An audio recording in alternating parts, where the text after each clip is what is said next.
Hello అండి, welcome to ప్రభా cook kitchen. ఈరోజు నేను ఎగ్ మసాలా కర్రీ చేశాను.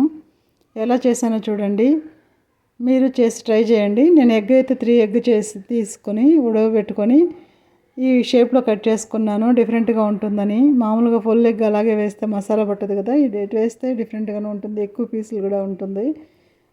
టేస్టీకి అనేసి పచ్చిమిరపకాయలు మిరపొడి అన్నీ యాడ్ చేశాను. కాబట్టి నా ఫస్ట్లోనే ఒక మిక్సీ జార్లో 4 పచ్చిమిరపకాయలు, వెల్లుల్లి రెబ్బ, ఉల్లిపాయలు, పుదీనా, కొత్తిమీర అంతా వేసి పేస్ట్, ఒక టమాటో అంతా వేసి పేస్ట్ చేసుకున్నాను.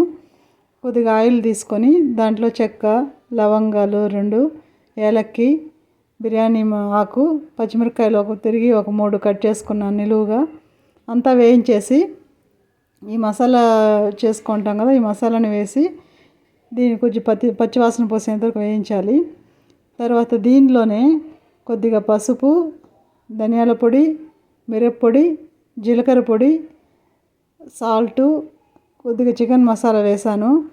ఇవన్నీ వేసేసి వేయించుకున్నాను. చూడండి, ఈ మసాలా అన్నీ వేసి వేయించుకునేసి తర్వాత మనకు కావాల్సినంత వాటర్ వేసుకోవాలి. మనకు థిక్గా కావాలంటే కొద్దిగా వాటర్ తక్కువ వేసుకోండి, కొద్దిగా వాటర్గా కావాలంటే కొద్దిగా వాటర్ ఎక్కువ వేసుకోండి, అది మీ ఇష్టము. కొద్దిగా వాటర్ వేసుకొని అది వేడైన తర్వాత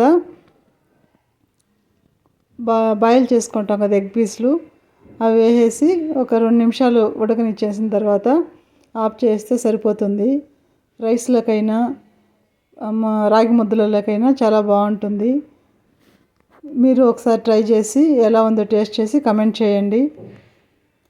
ప్లీజ్ అండి, సబ్స్క్రైబ్ చేయండి ఛానల్.